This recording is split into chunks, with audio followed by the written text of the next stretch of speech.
e mansas, as ilhas dão vida ao mar, as ondas envolvem as conchas, a areia afunda ao pisar. Piúma é próximo de Anchieta, Iriri e Monte H, Guarapari e Itaipava para os turistas aproveitar. Com seus pontos característicos, Ilha dos Franceses e do Gambá, a indígena Caiaca e o culminante Monte H. O nome Monte H, com sua origem questionada, alguns dizem que é indígena ou do árabe originada. A praia Caiaca dos turistas é o ideal. Esta praia na língua indígena origina-se do coqueiral.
Minha família é descendente de inglês.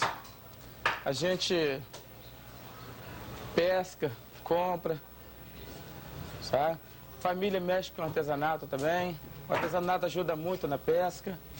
Ajuda as pessoas, ajuda a família em casa, né? Quer dizer, mexe com pesca, mexe com artesanato.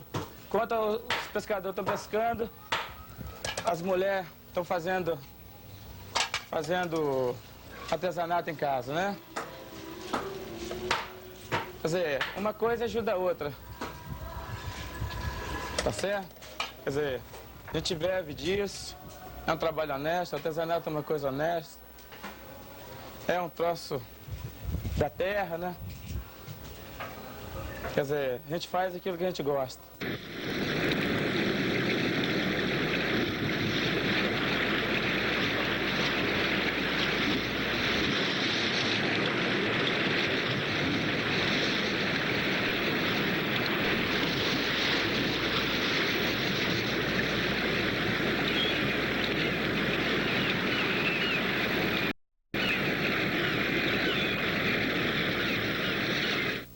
Porque esse peixe aqui não pode ficar aqui na praia, por causa das pessoas que, os veronistas, né, ficam aqui, eles dão mau cheiro se ficar assim na praia e atrapalham o pessoal.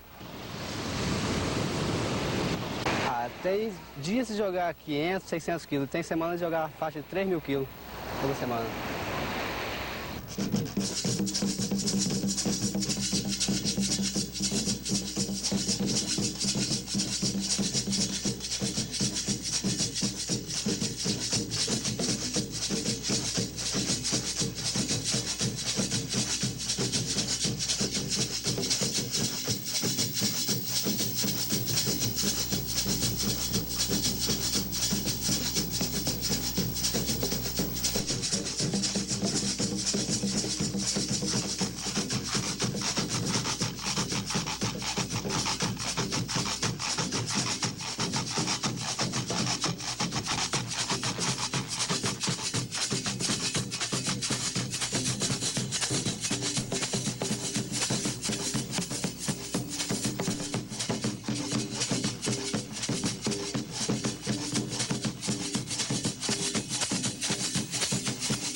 gente vem todo dia na praia, sabe? Leva o cascalho. O cascalho a gente bota para secar no sol bem quente. Depois estiver bem sequinha, a gente escolhe isso todo. E tem vezes que a gente tira um saco de cascalho para dar uns 2 copos de búzio, sabe? Então quase não vale a pena a gente ter esse trabalho. Mas a gente trabalha porque é preciso mesmo, sabe? Não tem outro serviço fora de época, então a gente tem de aguentar com isso.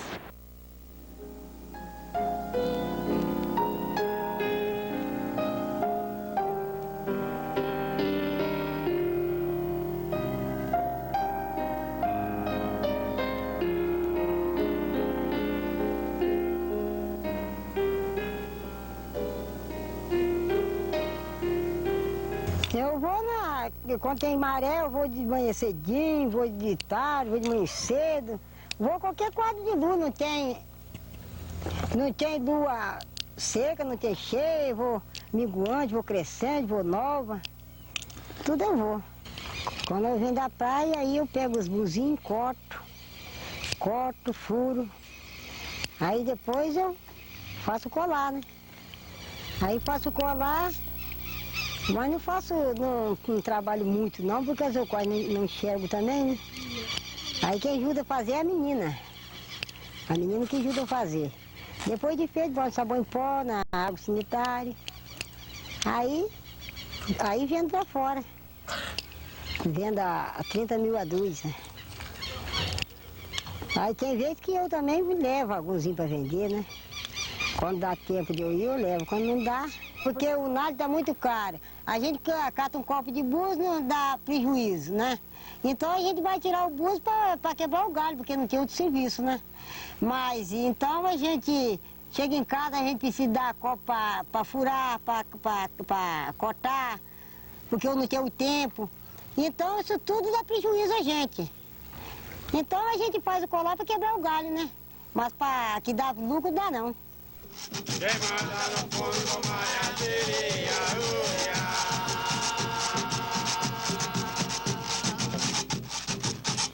fundo, mate areia, tem areia, tem areia, que manda malhadeira.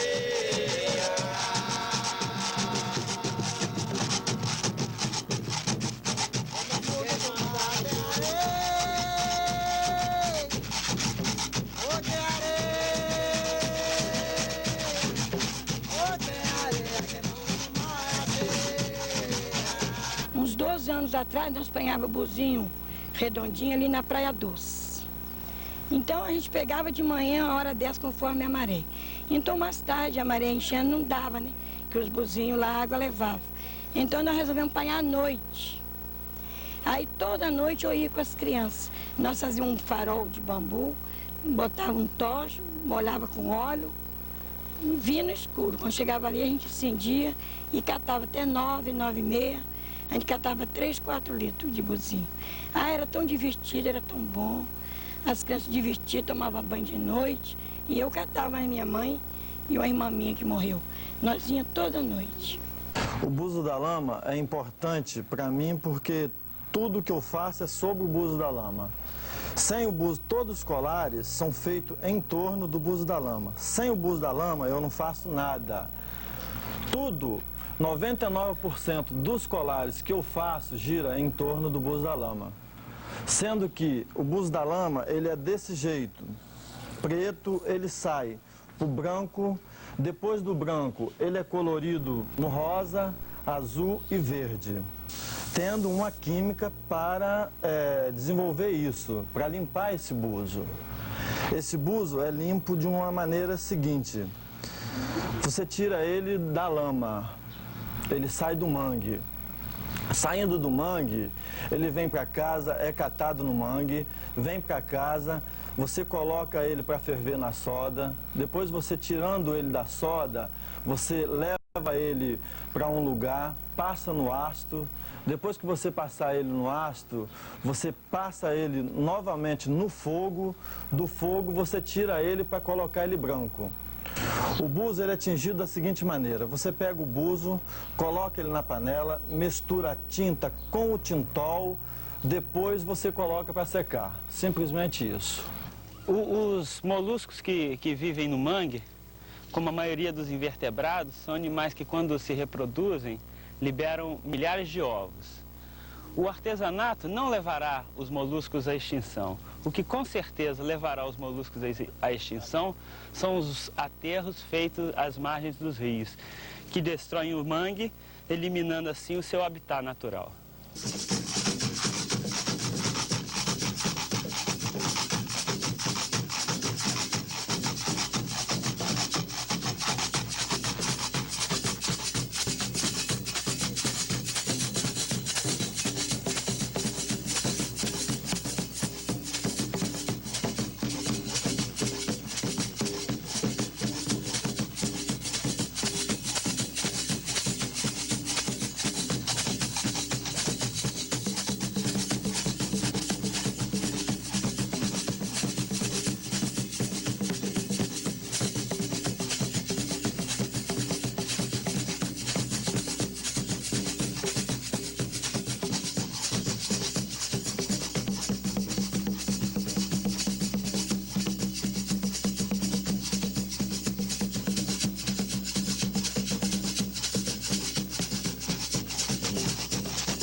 A minha história é que há 15 anos eu cato as conchas, né?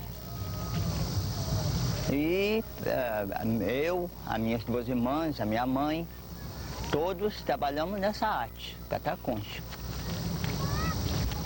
E depende, as conchas soldão depende das marés, porque eu já disse, né?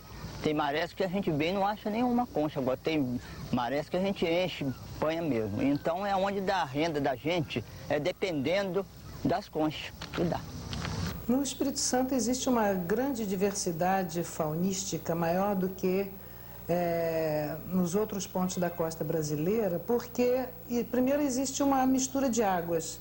Águas quentes da corrente do Brasil, que vem do norte, com águas resultantes da ressurgência que ocorre no litoral de Cabo Frio, e norte do estado do Rio de Janeiro. Mas existe também um outro fator impressionante, que é a mistura ou melhor, a diversidade de ambientes. Então nós temos ambientes coralíneos, caracterizados pela presença de 12 espécies de corais hidrocorais. Esse número é o mesmo número que nós encontramos nos recifes de Paraíba, Rio Grande do Norte, onde existem verdadeiros recifes. Nós encontramos fauna de fundo mole, nós encontramos fauna de manguezal, e então nós podemos encontrar aqui espécies que vêm, são brasileiras, são exclusivamente brasileiras, mas oriundas, por exemplo, de abrolhos, e que medram muito bem no Espírito Santo. Nós encontramos espécies antilhanas que só ocorrem no litoral brasileiro, no Espírito Santo. E nós encontramos espécies brasileiras endêmicas, subtropicais, que vêm do sul e que têm o seu limite norte exatamente no Espírito Santo. Então há uma diversidade grande de ambientes e de fauna. Daí há uma riqueza incrível que surpreende. Quer dizer, quando eu comecei a estudar o litoral do Espírito Santo, realmente eu fiquei extasiada. Nós encontramos 4 espécies de zoantídeos, todas as 4 que ocorrem no Brasil, só ocorrendo juntas aqui no Espírito Santo, inclusive em Piúma. E em relação às anêmonas, numa expedição muito curta de fim de semana, nós pudemos encontrar 2 espécies novas, ainda desconhecidas para a ciência, que estamos estudando para identificar, ver de que espécies são, né? E foi uma surpresa para nós, em tão pouco tempo, nós temos essa oportunidade de encontrar, que confirma, né, a riqueza, a diversidade da fauna do Espírito Santo. Agora, para os corais, é importantíssimo que as condições de equilíbrio sejam mantidas. Eles têm crescimento muito lento no Brasil, eles não suportam um aumento grande de sedimentação, seja essa sedimentação provocada pelo aterro, por exemplo, de praias, de enseadas, seja provocado por dragagens do fundo marinho, que vão revolver o substrato, e esse sedimento literalmente entope os indivíduos que formam a colônia de coral, levando-os à morte. O que é uma lástima, porque, para vocês terem uma ideia, nós temos 2 espécies aqui, e em Cabo Frio, que já foi considerado um oásis coralíneo, nós temos apenas 5 espécies.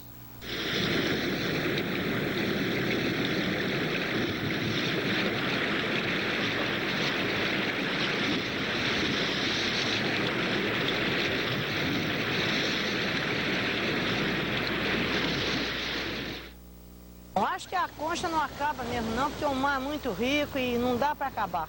Tem muita no fundo do mar, época de lua, lua cheia, lua nova, e traz muita concha mesmo. E quando dá muita, a gente põe bastante. Acho que não dá para acabar não, sabe? É só que o preço dela não dá pra gente ficar embebido só naquilo, porque não dá mesmo.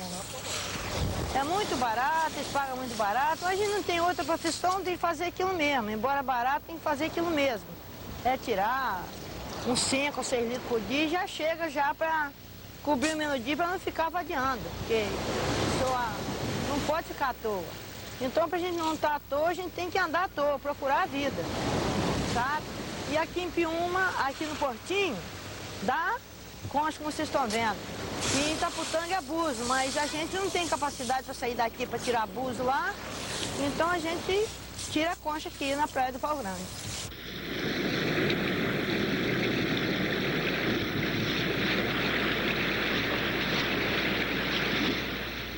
A importância da cadeia de ilhas é a seguinte, é que ela é o hábitat de umas 300 variedades de conchas de várias famílias que, com o que está sendo feito, estão predando tremendamente, mudando a ecologia, o hábitat dessas conchas, não só das conchas, como de algas, mas outros elementos de fílum diferente e até de peixes. Essas 2 olivas elindae foram encontradas exatamente na região de Itaipava, onde estão fazendo aquela retirada tremenda por meio de dragagem e outros processos daquele material que estão usando para fazer o tratamento, e após o tratamento é um material usado como adubo, é um fosfato de cálcio que está sendo retirado desordenadamente daquela região, prejudicando totalmente o hábitat e a ecologia do local e ameaçando de extinção a oliva elindae, que é considerada a mais rara do mundo.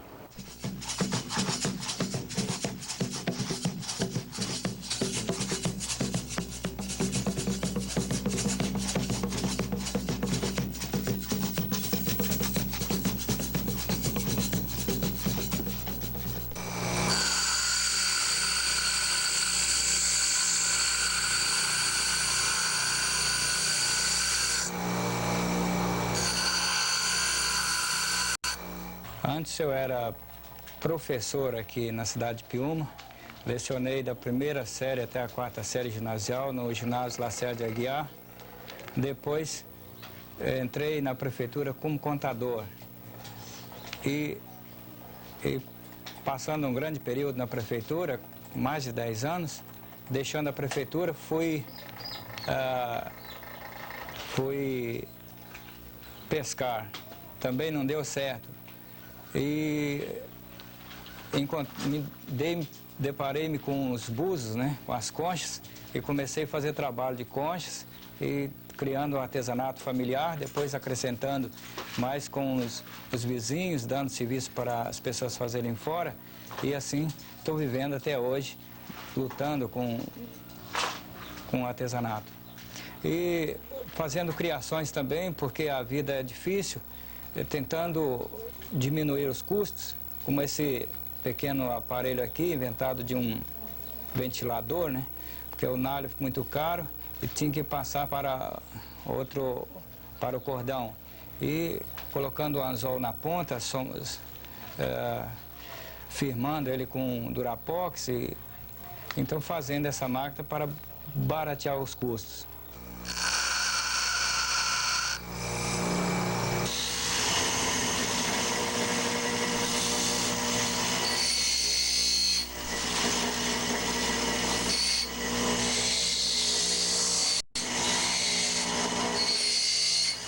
O trabalho externo é o seguinte, que a gente pega o material do artesanato e trabalha em casa com mais paciência, com mais folga e faz outro serviço em casa também.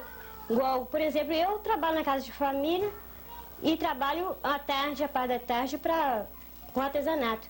Para trabalhar no artesanato, aqui eu faço 1,2 de colar e ganho dinheiro para me comprar alguma coisa que eu preciso antes do mês vencer na casa de família. Aqui minha oficina trabalha o ano todo, eu vendo durante todo o ano para Rio, São Paulo, Salvador, Recife e principalmente Guarapari, que nós entregamos todas as quartas e sábados. Nós produzimos uma faixa de peças de 600 peças por semana, sai uma faixa de 2.800, 3 e pouca por mês, e o forte do nosso mercado é Guarapari.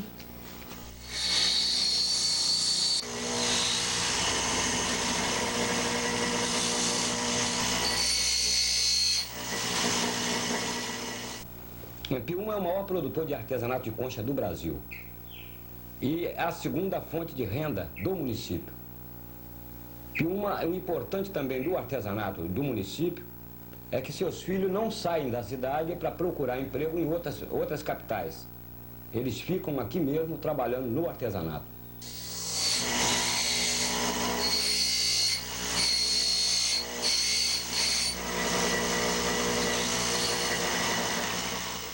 Quando começou, foi a dona Carmen de Piúma, sabe? Então ela começava a fazer aquelas baianinhas, aquilo era muito engraçadinho, sabe? Então eu era pescador, desembarcava do mar, então eu via que as crianças com aquele colarzinho, catando aquelas conchinhas compridinhas, era para fazer baianinha. Daí foi desenvolvendo. A gente começou a fazer de semente, depois fomos para frente. Foi desenvolvendo a venda. Então começamos a trabalhar com esse outro tipo de conchinha, acompanhando sempre o desenvolvimento do lugar, veio aumentando, aí foi modificando.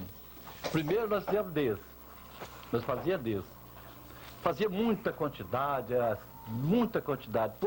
foi desenvolvendo. Com desenvolvimento, passamos a fazer os brincos, foi modificando o sistema de colar, pulseirinhas. Daí soube desenvolver. Hoje a gente tem uma fábrica mais ou menos aqui com 8, 10 pessoas. E também por aqui a vizinhança já surgiram uns 4 artesanatos mais ou menos, só aqui no bairro Niterói. Eu peguei as conchinhas, né, e comecei a colocar, achei que dava um bichinho qualquer, por exemplo, um pombo, um sabiá, e fui colocando e fui fazendo, fui criando as peças. A baiana também, eu vi lá em Guarapari e eu comecei a criar também. Não é igual a deles, né? A minha sou diferente, porque eu quem criei.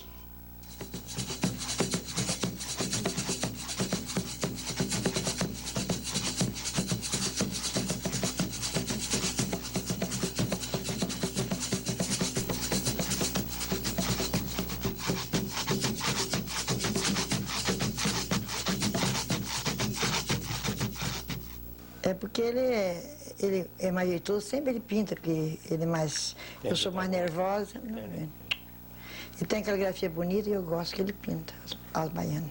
Toda lembrancinha que eu faço, ele quem pinta. Meu marido, né, que pinta. Eu não coloco lembrança de Piúma porque eles não compram. Só que tem que colocar a lembrança de... Quando eu vendo para Paquetá, a lembrança de Paquetá. Quando eu vendo para Copacabana, é lembrança de Copacabana. Marataízes. É lembrança de Marataízes. Um dos objetivos do Centro Cultural de Piúma é incentivar o artesanato e buscar a identidade, porque o artesanato de Piúma, ele é vendido para todo o país.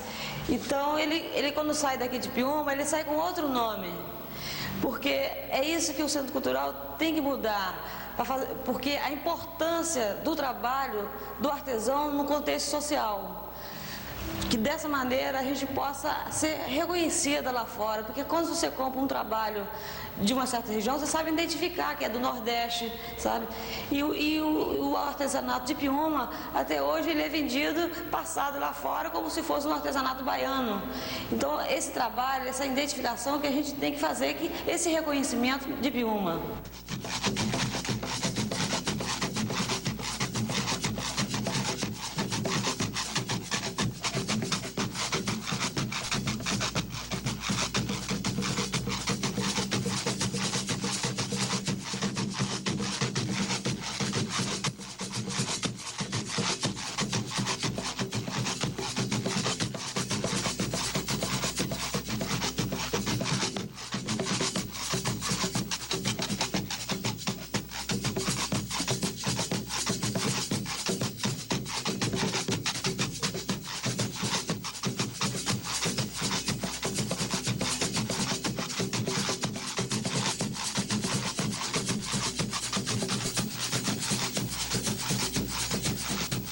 O trabalho externo é porque ele dá o material, a gente faz em casa. Quando eu faço colar, ele me dá o buzo, me dá concha e me dá nalho.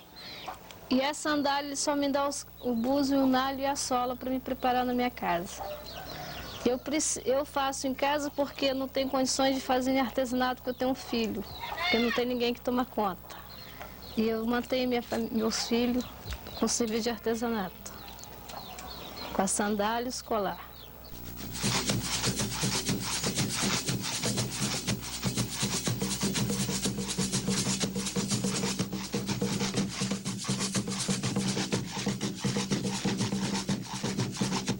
Eu vivo do artesanato desde os meus 12 anos. Trabalhava eu e minha mãe em artesanato, fazia colares. Eu vendia nas praias vizinhas, como Marataízes e Iriri. Mais tarde, foi se aperfeiçoando, fazendo sandálias, brincos, pulseiras. E resolvemos um dia sair e vender fora do Espírito Santo. Fomos para o sul, Santa Catarina e Porto Alegre. Lá nós ia em um grupo muito grande, na base de umas 40 pessoas. Lá a gente se dividia em grupos e cada um chefiava sua equipe. Eu tinha minha equipe mais ou menos de mais 5 pessoas. Cheguei para o exterior, fui para a Argentina e Uruguai.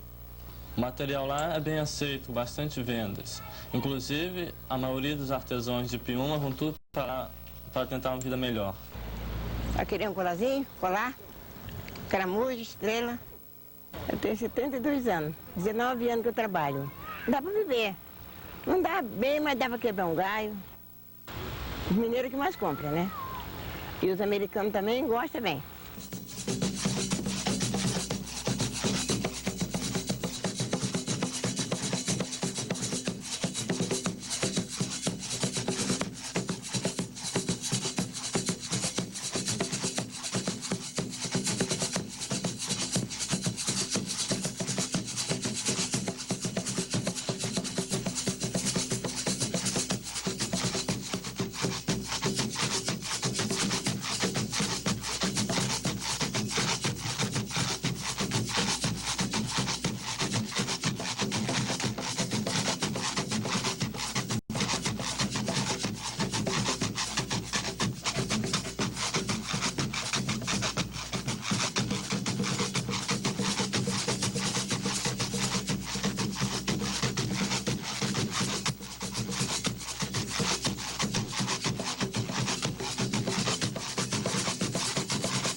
Minha idade é 47.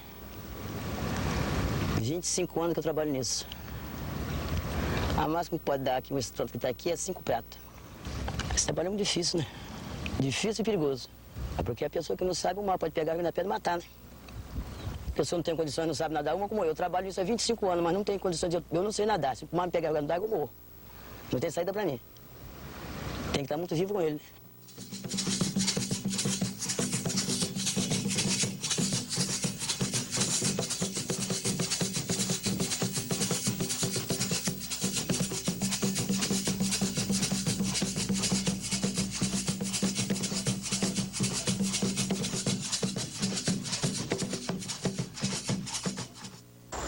Aqui iniciou Piúma e terminou nas regiões do H. Piúma iniciou-se com uma pequena aldeia de índio puris, fundada pelo padre Anchieta, na mesma época de Benevente, atual Anchieta, nos anos 1565 a 1567. Com o aldeamento dos índios puris, abriu um caminho entre Piúma e Iconha, onde mais tarde foi construída uma das primeiras estradas de automóvel. Piúma, a origem de Piúma foi pelo mosquito, que os índios chamavam de pium, e os franceses chamavam piumé, e os portugueses piumar. E depois ficou sendo o nome Piúma.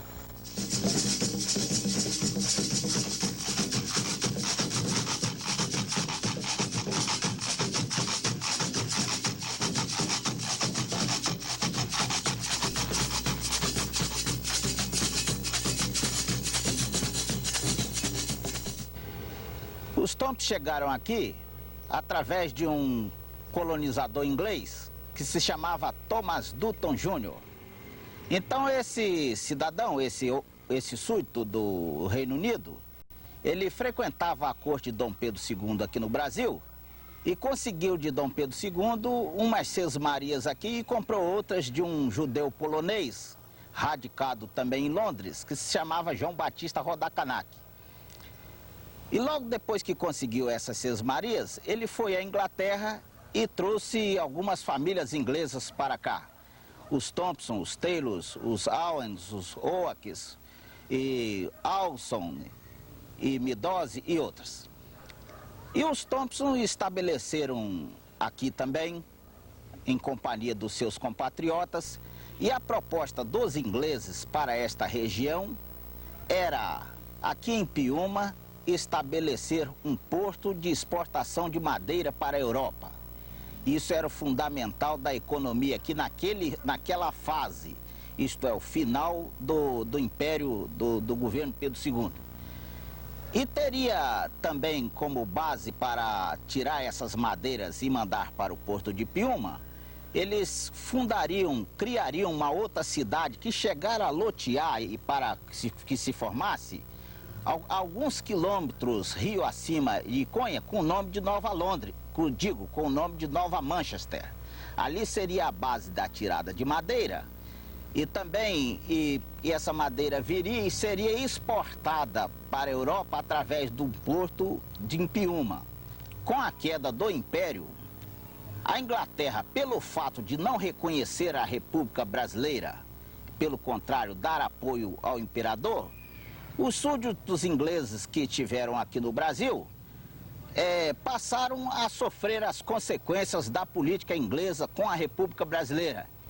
E automaticamente, em represália, a atitude da República Brasileira com os súditos ingleses aqui estabelecidos.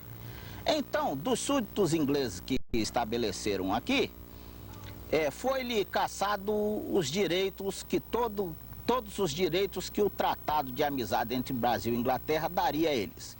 E todos aqueles privilégios que eles adquiriram, que ganharam do imperador para a exploração de ferro aqui na região, para a exploração de madeira e exportação de madeira para a Europa, todos aqueles direitos perderam.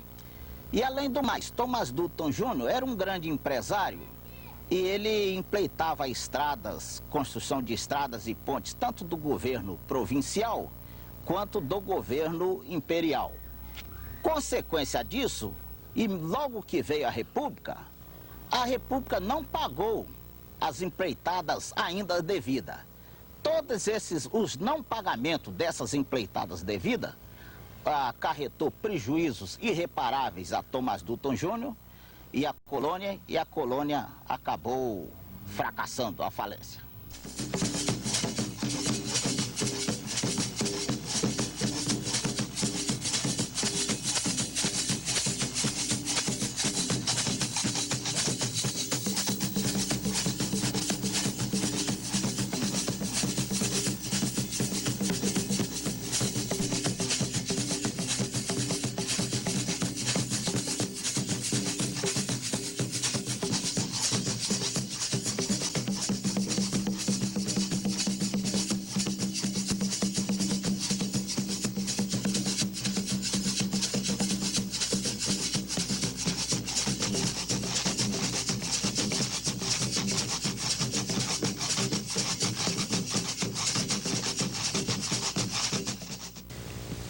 Eu estava andando pela praia deserta, né, ainda, e avistei um monte onde está hoje a pousada Euquiara. E eu tive vontade de subir lá, eu não sei porquê. Eu convidei Yara a subirmos, e quando eu cheguei lá em cima, eu encontrei um lugar pronto. E a natureza era tão linda, assim, esse conjunto de mar, de rio, de montanhas, que parecia que enchia a alma da gente de vozes misteriosas. Eu senti até mesmo assim uma sagrada vertigem. E comecei a andar pelo monte todo. E com o facão que nós estávamos, porque fazendo picada, né? Eu comecei a cavar o chão e encontrei pedaços de cerâmica decorada com unha, sininhos, que devia ser dos jesuítas, naturalmente, e cachimbo. Foi quando nós constatamos que os índios habitaram ali. E talvez por isso, né, que esse lugar é um depositário de tanta energia, vitalidade, de força, né? E eu tive vontade de construir ali um cantinho de paz para mim. Mas seria assim um egoísmo muito grande, né? Porque é um lugar tão lindo desse, eu queria que todo mundo visse. Tive vontade de resguardar essa natureza. E foi quando surgiu a ideia de fazer a pousada Euquiara. E um dia eu levantei de madrugada, depois de pronto, no hotel, né? Eu tive vontade de pintar as paredes todas. Eu comecei a pintar sem saber mesmo que eu estava pintando. E estava hospedado conosco um médico de Belo Horizonte, que tem também poderes mediúnicos, e ele disse que eu tinha pintado um representante de cada país do mundo. Eu mesma não sabia descrever as figuras, né? E na frente do hotel eu pintei 2 índios que eram nativos, que ele descreveu nativos, né? E eu também não sabia. Foi quando ele disse que eram os guardiões daquele lugar ali, né?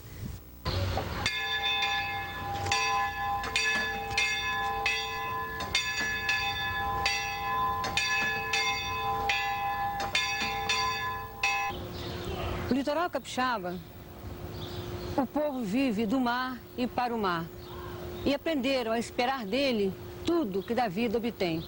Talvez por isso sejam pessoas contemplativas, místicas, supersticiosas. Isso por natureza e por opção de vida. Acreditam nas coisas do mar. Confiam no valor da concha, na beleza, na oportunidade que a concha traz para o seu trabalho. Talvez o turista, o visitante de Piúma, lhes traga informação desse medo do uso da concha, que inclusive encontramos em Vitória, no Espírito Santo. Várias pessoas entrevistadas no interior do estado têm medo, preocupam com o uso da concha ou a concha em casa, o que não se vê em Piúma. Talvez tenha sido vindo, passado, de geração em geração, de uma informação, inclusive, que a gente tem, que acontecia em Atenas, quando as pessoas queriam se livrar dos indesejáveis, dos pecadores, dos que erravam, escreviam o nome dessa pessoa numa ostra, depositando-as numa urna. Atingindo certo número de concha, o eleito, o culpado ou o réu era banido da cidade por 10 anos. E assim surgiu a palavra ostracismo, que é a expressão de extensão, até onde os dias de hoje significa o banimento, o afastamento da função pública, repulsa, o exílio. Piúma é uma cidade totalmente ecológica, né? E eu acho a importância também da cidade pela pesca e o turismo e o artesanato, que são os principais motivos de trabalho da população.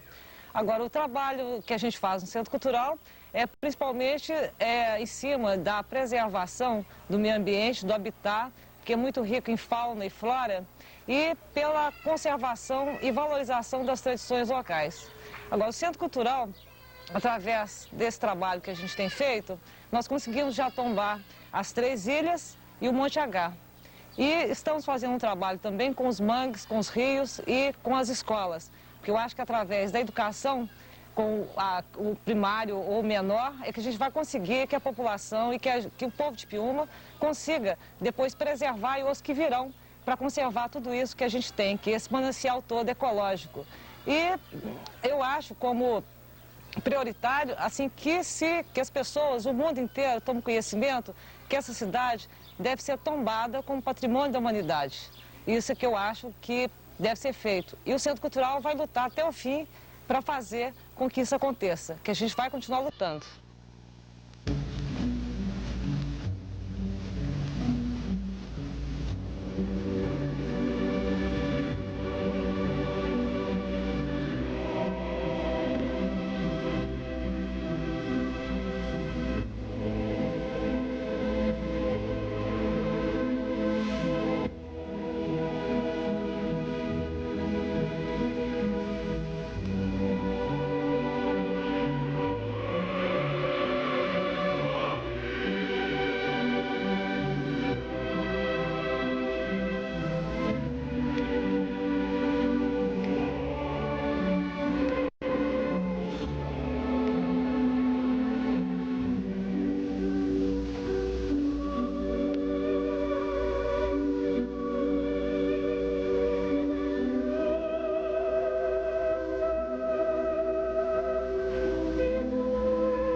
Monte H dos amores, das praias de verão, ornado pelo oceano, em forma de um coração.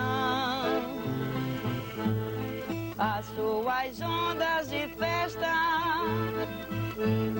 faz do turistas irmão, todos banhados e felizes, esquece a solidão. De mão dadas a Piúma, uma só praia e um só mar, ao longe a ilha francesa, com seu farol a girar. O oceano longínquo, numa beleza sem par, a lua suja orgulhosa, parece a deusa do mar. Quem te viu, quem te vê, não te esquece jamais. Orgulho dos capixaba, abrigo de Minas Gerais. Oi, Kiara deslumbra, tá bem pertinho do céu, do oceano perdido, as ondas em forma de véu. O Monte H dos amores, nós te queremos demais, lá da montanhas de Minas, não te esqueceremos jamais. Quem te viu, quem te vê, não te esquece jamais. Orgulho dos capixaba, abrigo de Minas Gerais. Orgulho dos capixaba, abrigo